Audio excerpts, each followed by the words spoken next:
Good morning students.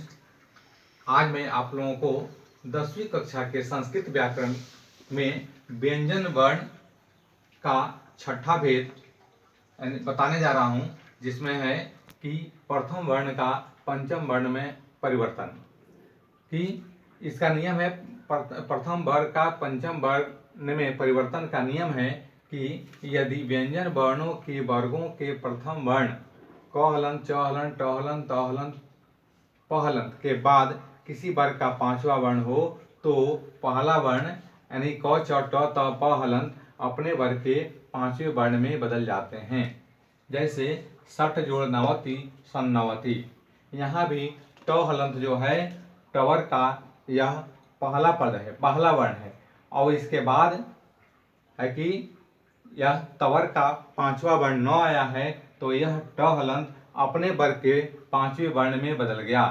सठ जोड़ नवति सन्नवति, तो यह ट हलंत अपने वर्ग के पांचवें वर्ण में बदल गया और नत्व विधान के नियम से यह न जो है कि मूर्धन्य न में बदल गया। सत जोड़ नाम सन्नाम, यहाँ भी आपने देखा त हलंत के बाद तवर का पांचवा वर्ण न है तो त हलंत अपने वर्ग के पांचवें वर्ण न में बदल गया तो हो गया सन्नाम। सत जोड़ नायिका सन्नायिका, यहाँ भी तो हलंत के बाद तवर का ही पांचवा वर्ण न है तो हलंत अपने वर्ग के पांचवें वर्ण में बदल गया तो सन्नायिका बन गया, जो यहाँ पर नाना संयुक्त हो गया। सत जोड़ मार्ग सन्मार्ग, यहाँ भी त हलंत के बाद तवर का पांचवा वर्ण म है तो हलंत अपने वर्ग के पांचवें वर्ण न में बदल गया, सन्मार्ग हो गया। अब इसके बाद हम व्यंजन विसर्ग संधि पढ़ते हैं। अब हमें विसर्ग संधि के भेद को पढ़ना है। विसर्ग संधि के निम्नलिखित चार भेद हैं: उत्त संधि, रुत्त संधि, लोप संधि, सत्व संधि। इनमें से आपको उत्त संधि और रुत्त संधि को प्रथम सत्र में पढ़ना है, यह प्रथम सत्र के लिए है। वहीं लोप संधि और सत्व संधि यह द्वितीय सत्र के लिए है।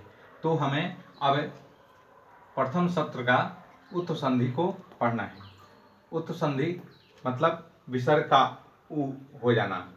यदि विसर्ग के पहले अ हो और उसके बाद अ अथवा किसी वर्ग का तीसरा, चौथा, पांचवा वर्ण हो या य, र, ल, व हो तो विसर्ग का उ हो जाता है और वह उ अपने पहले वर्ण अ से मिलकर ओ हो जाता है।